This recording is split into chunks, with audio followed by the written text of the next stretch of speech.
பிரபல யூடியூபர் ஒருவர் புதியதாக வெளியிட்டுள்ள வீடியோ ஒன்றில் சர்ச்சையான கருத்துக்களை பதிவு செய்திருக்கின்றார். இவர் பேசியது என்ன?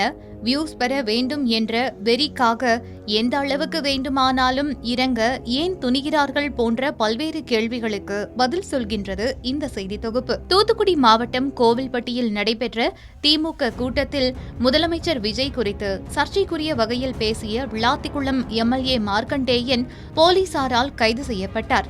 நீதிமன்றத்தில் ஆஜர்படுத்தப்பட்டு சிறையில் அடைக்கப்பட்ட அவர் பல்வேறு போராட்டங்களுக்கு பிறகு ஜாமீனில் வெளியே வந்தார்.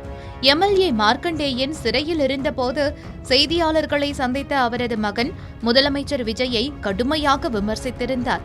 அப்போது அவர் பேசிய விதத்தை பகடி செய்யும் விதமாக பரிதாபங்கள் யூடியூப் சேனலில் வெளியான வீடியோ ஒன்றில் காட்சி இடம்பெற்றிருந்தது. திமுகவினரின் கடுமையான எதிர்ப்புகளுக்கு பிறகு அந்த குறிப்பிட்ட காட்சியை நீக்கிய பரிதாபங்கள் குழு அதற்காக தங்களது வருத்தத்தையும் பதிவு செய்திருந்தது. இந்த சர்ச்சையின் சூடே இன்னும் குறையாத சூழலில் பிரபல யூடியூபர் ஸ்ரீராமின் வீடியோ ஒன்றில் மார்க்கண்டேயனின் பேச்சு, பாடி லாங்குவேஜ் குறித்து மீண்டும் கேலி செய்யப்பட்டுள்ளது.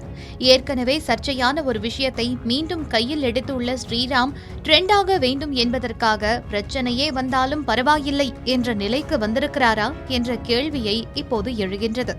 அதே வீடியோவில் முன்னாள் முதலமைச்சர் மு.க. ஸ்டாலின், நாம் தமிழர் கட்சியின் தலைமை ஒருங்கிணைப்பாளர் சீமான், எதிர்க்கட்சித் தலைவர் உதயநிதி ஆகியோரின் செயல்பாடுகளை மறைமுகமாக விமர்சித்திருந்தாலும் மார்க்கண்டேயன் மகன் தொடர்பான காட்சி தனிநபர் தாக்குதலாகவே பார்க்கப்படுகின்றது. அரசியல் ரீதியிலான செயல்பாடுகளை பகடி செய்வது, நகைச்சுவையான முறையில் விமர்சித்தல், அவர்களது தவறுகளை சுட்டிக்காட்டுவது என்பது ஆரோக்கியமானது. ஆனால் வெறும் வியூஸுக்காக இப்படியான செயலில் ஈடுபடுவது வெறுப்புணர்வை தான் ஏற்படுத்தும் என்பதே நிதர்சனமான உண்மை.